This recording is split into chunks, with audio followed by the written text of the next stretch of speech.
Growing up, we lived a very almost off-the-grid kind of life. We did hunting and fishing to, feed ourselves.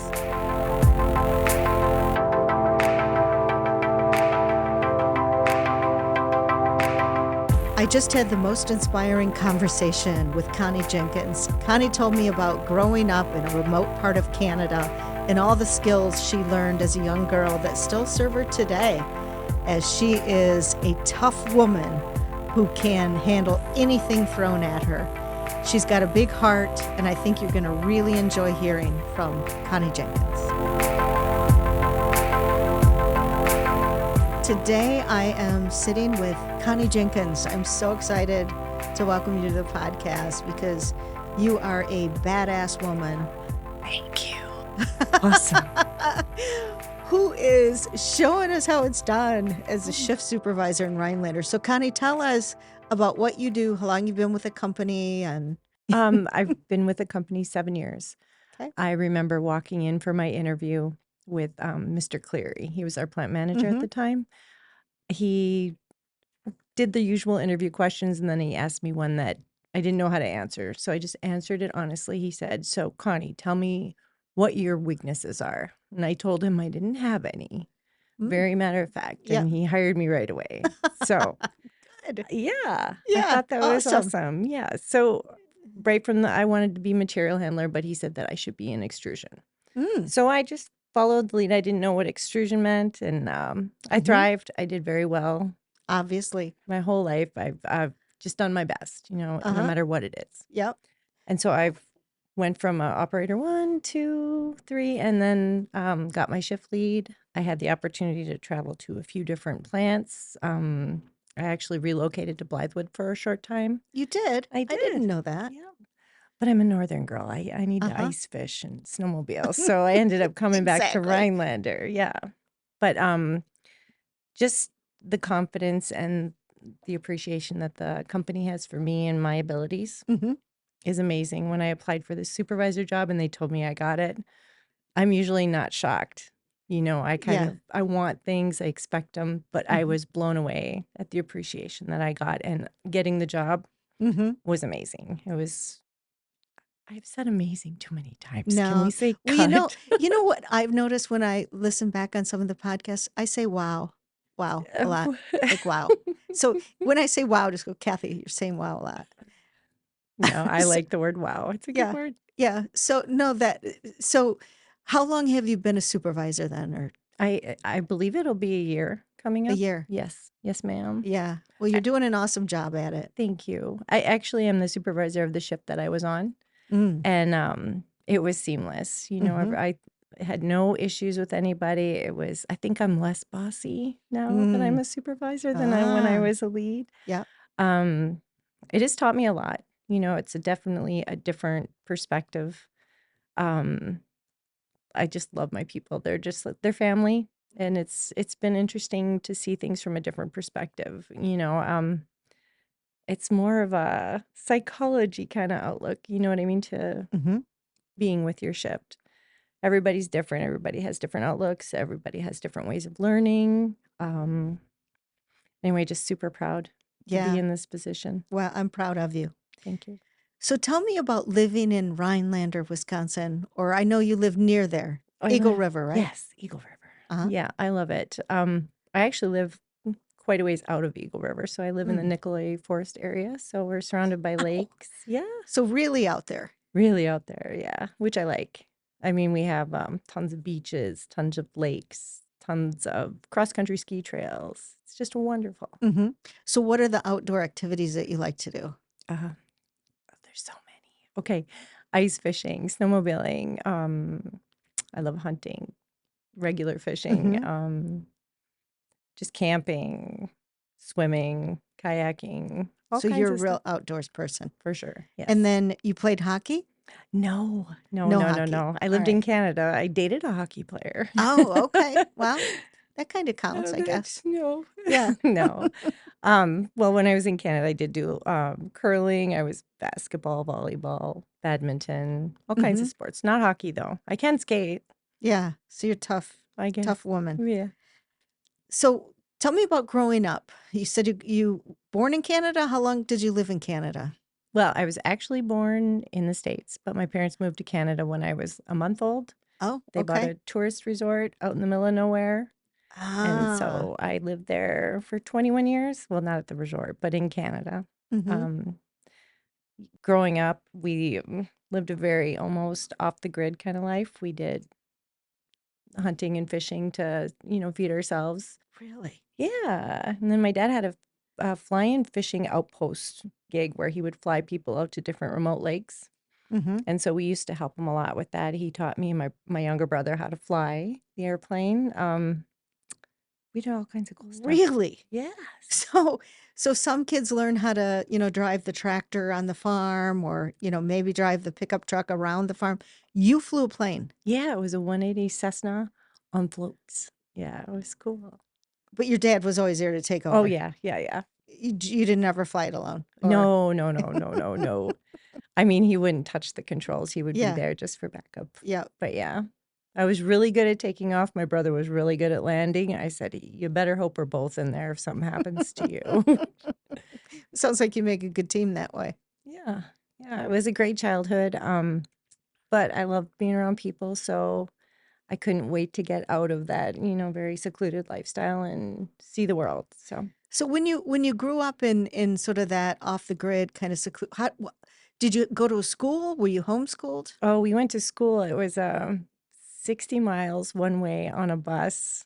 So we were doing 120 miles a day to get to and from school, which wasn't very good on those buses. They're not very smooth. The roads weren't very good. Okay, I'm gonna say it. Wow. Well, it's okay. Yeah, that's a long day for a Yeah. young one in school. Yeah. Yeah, we would usually go to school before like the sun was up and then home after dark. Yep, My yep. parents were so cool. They'd shovel off a little spot on the lake for us to Mhm, skate, set up lights for us so we could mhm. see. Yeah. Yeah. So we'd get to do something when we got home from school. Mm. So at what age did you move to Eagle River, or how long have you been there?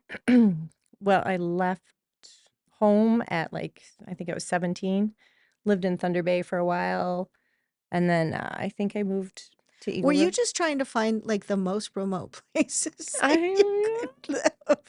Thunder Well, Bay. Wow, that's pretty snowy and icy too. actually, Thunder Bay is pretty big. It's outside of Duluth. I think it's 3 hours from here, from Duluth, where Oh, we're but at. isn't it like the weather? Oh, Like, yeah, not good. yeah.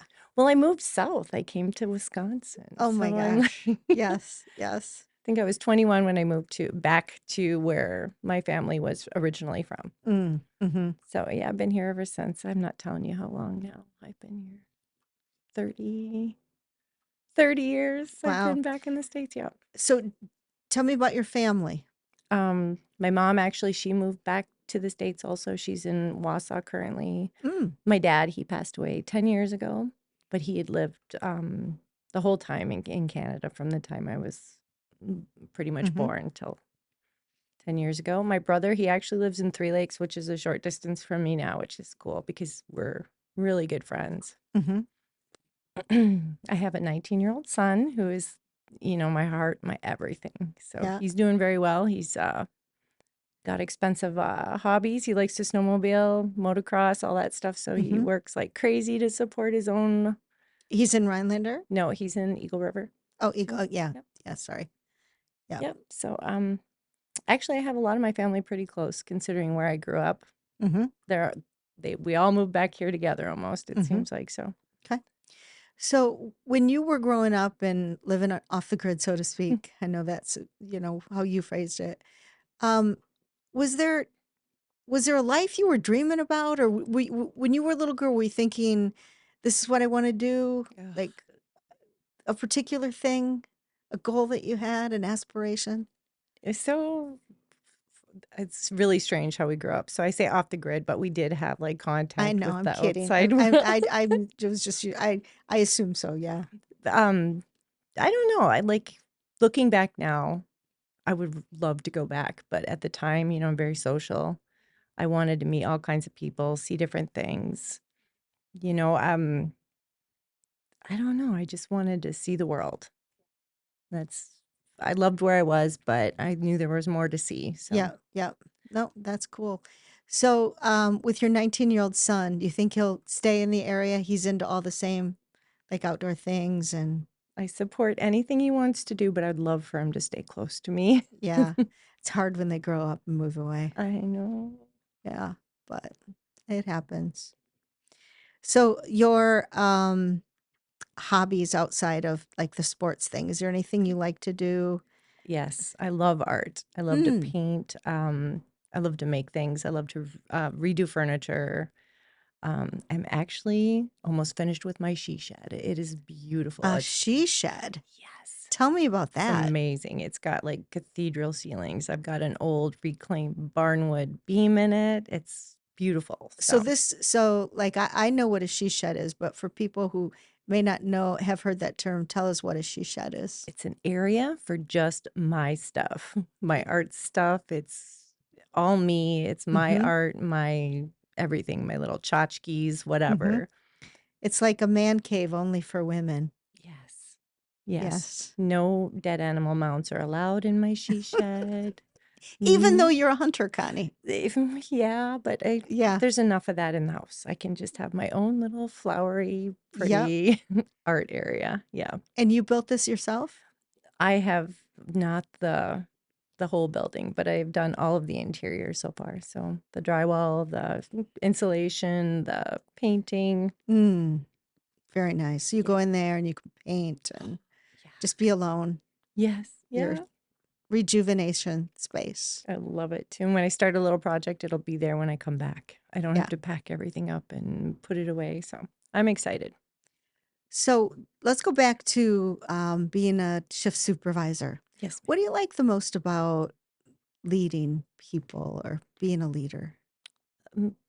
When I was on the floor, not shift supervisor, I just felt like people's progression wasn't really encouraged or noticed, like personal growth. And that was Mm-hmm. one of my biggest things. I just want to make sure people are recognized for doing a good job, for, Mm-hmm. you know, promoting progression. I just want Yeah. people to do better, have a better life for their families, feel good about what they're doing and feel confident in their position. Mm-hmm. And honestly, what has been done for me, I would like to pay it forward. People move up, Yeah. do better. Yeah. That's great to hear. That's really, I think, I'm sure, inspiring, for your team to have a Oh, leader that is interested in their lives, right? And definitely, yeah. cares about them. I am so honored to be here with you. You are an inspiration to me. You Oh, are. well, thank you. You Thank are. you, Connie. I appreciate that. Unfortunately, even today, it's rare to have women leadership in manufacturing. It continues to be a pretty male dominated space. And that's why, I love talking to fellow women that have pursued that path because it's not always easy, right? No, and you've been doing it a long time. I A mean, very it long was time. harder when you started than Yeah. when I am. Yeah. Back in the early 80s. It it seems like so long ago, and it was, I guess, a long time ago. But yeah, things were so much different then. I can remember, I worked in the automotive industry early on in my career, and one of the first business trips that I went on, it was actually just a day trip because I lived in Western Michigan and we had to go to Detroit, and I was a quality engineer, and I was making a visit to an assembly plant with the sales manager, and he wanted to stop and have lunch with a customer before we got there. So we get to the restaurant, and they didn't allow women What? in the restaurant. This was in What the did you 80s. do? What did you do? I had to wait in the car. No way. I I thought did. you. I swear. I did. I mean, it was different than like, like I really couldn't do anything about it. That sucks. It really did suck, Hmm. but that's how. So things have changed. They've gotten better, but that happened. That's crazy. Haha, yeah. That's not too long ago for that No, no. ignorance It to it have. was it was a it was a different time, but so progress has been made, and that's why we need to, I think, continue to make more I progress. I agree Yeah. 100%. I'm really honored, that I was picked for the position that I'm in, and I'm blown away. Yeah. Oh, I love it. I love it. I love it. Good, good, good. I love hearing that. Going back to being a young girl and people who had an influence on you. It sounds like your dad was one of those people that had Yes. an influence on you. Anyone else? My mom, super hardworking. So I never ever had that feeling that women couldn't do this. I was never told that I Mm-hmm. couldn't. My dad always encouraged me to strive to do my best. Mm-hmm. The fact that I was a girl never Yep. came into anything. Hmm. I mean, he even had me do guided fishing trips because I knew where all the fish were in the lakes. You know what I mean? I knew where to take people. The people I was guiding sometimes were like, She's a 12-year-old girl. Oh What my is she going to gosh. show us?" And my dad goes, "Well, she knows where the fish are." Okay. Really? Yeah, he had confidence in me all the time. He, like 12, 13, were flying his airplane. I mean, me and my brother, it wasn't just a boy or a girl thing, Yeah. he just encouraged us to do our best. And like my S- mom, she did amazing things, she was a hardy woman. She was just like very hippie-ish and just cool. I mean, Uh-huh. my family was pretty awesome. So how did you know where the fish were? Because I've been fishing there my whole life. My And dad showed me all the secret spots and, yeah. So fish go back, like they kind of congregate in a certain well, part or there's is a lot of fish in Canada. It's just getting to the lakes and knowing, okay. like, what kind of structure to fish around, and Uh-huh. yeah, it's very remote where I was, so And so when you caught the fish, did you like clean them and eat them right there? we'd have shore lunches, yes. Yes. Does fish taste different, like when it comes right out of the lake and you cook it and I eat I it right there? haven't I haven't had it any other way. Oh my gosh. Oh my I don't gosh. know, I don't Are know. you kidding? Oh, that's incredible. Because I eat fish probably 4 or 5 nights a week, and I've never had it, like, freshly caught and eaten on the shore. No way. Yes, Oh, it's you gotta true. come up to Eagle I River this do. summer. I need to have you come and catch a fish and cook it. Wow. Yes, But walleye. I wouldn't wanna clean it. I It's part of the process. Kathy, if you wanna eat this fish, you're gonna have to help clean it. Yeah, and I can't have bones in my fish. I cannot, so I'm really good at getting all the bones out. It ruins my meal. If I get one bone, I just Yeah. get upset. So, Now, can you catch salmon up there, or what kind of fish? trout, lake trout, Okay. walleye, northerns, bass, all What's your kinds of favorite fish. fish? Walleye, Yeah, yummy. yeah, I had that last night. They had to make it special for me because it only came, like, fried on a sandwich, What? like a Bacon Club walleye sandwich. I'm not What? kidding you, with fries. And Oh, and so I asked for it to be cooked just pan-fried, like, not breaded, okay. and, so they did it. Oh, good. Yeah, yeah. They were probably out back catching I some. d it didn't taste like it was just coming from the shore, Okay. but anyway, I can't believe that. I know, it's true. That's funny. Well, Connie, I'm gonna ask you, do you have anything you wanna know about me? Any question you wanna ask me or I've listened to your podcasts, and I'm not creeping on you or anything, but I know quite a bit about Yeah, you. I yeah, do. And I mean, I've been with the company for a while. And like I said, when I heard that you were our CEO, right uh-huh, off the bat, amazed and wanted to know more about you. So, I mean, is there any, I don't know. I think I know yeah, you came to the plant. I've met you a few uh, times. I know yeah, that you're super driven and you care about everybody. You want our opinions. And mhm. honestly, that's top shelf to me, 100%. Well, I appreciate that. Sounds like you're similar ilk Mm, as me, right? I hope so. I could only hope. Yes. What's your favorite color? I don't know that. My favorite color, CNG blue. Oh, Yeah, snap. yeah, no, it really my favorite color is blue, Is it? because I think I look good in blue. You Anytime do. I have to take a picture, I wanna put blue on because I think it brings out the blue in my Y- eyes, but I've always liked the color blue. Blue makes me happy. Like, looking at pictures right now of the bubble, and it's blue, Yeah. our CNG Okay. film, but yeah, I like blue. I got a better question. Okay. Okay. Where's your favorite place to vacation? Where's the favorite place you've ever been? Oh, okay. Okay. So my favorite flower is lavender. I don't know if it's really considered a flower. I don't think it's a flower. Is it? It's an herb. It's an herb. Anyway, have you ever seen pictures of lavender fields in France? No. Oh, Like yes, in yes, Provence. yes, Okay. yes. So in the countryside in France, in Provence, they have fields of lavender that are in bloom only for 1 month out of the year, like in the June-ish time frame. And several years ago, I had the opportunity to go there when the lavender was in bloom Whoa. and walk through the lavender fields, and you smell all the lavender in the air. And that was like a magical experience for me. I love that. That's a great answer. I wanna go there now. Yeah, yeah. Awesome. It's super it's like you were talking about your she shed, being there like that to me is like that's just, relaxing and, just super peaceful. Yours is better than my she shed, No, though. no, no, no. I would no, no, no. I love the idea of a she shed. I think I'm gonna get one. Okay. Yeah. Connie Jenkins, you inspire me. Thank you so much for being my guest today. Thank you. Really enjoyed getting to know you better. Thanks for all you do for us. Thank you.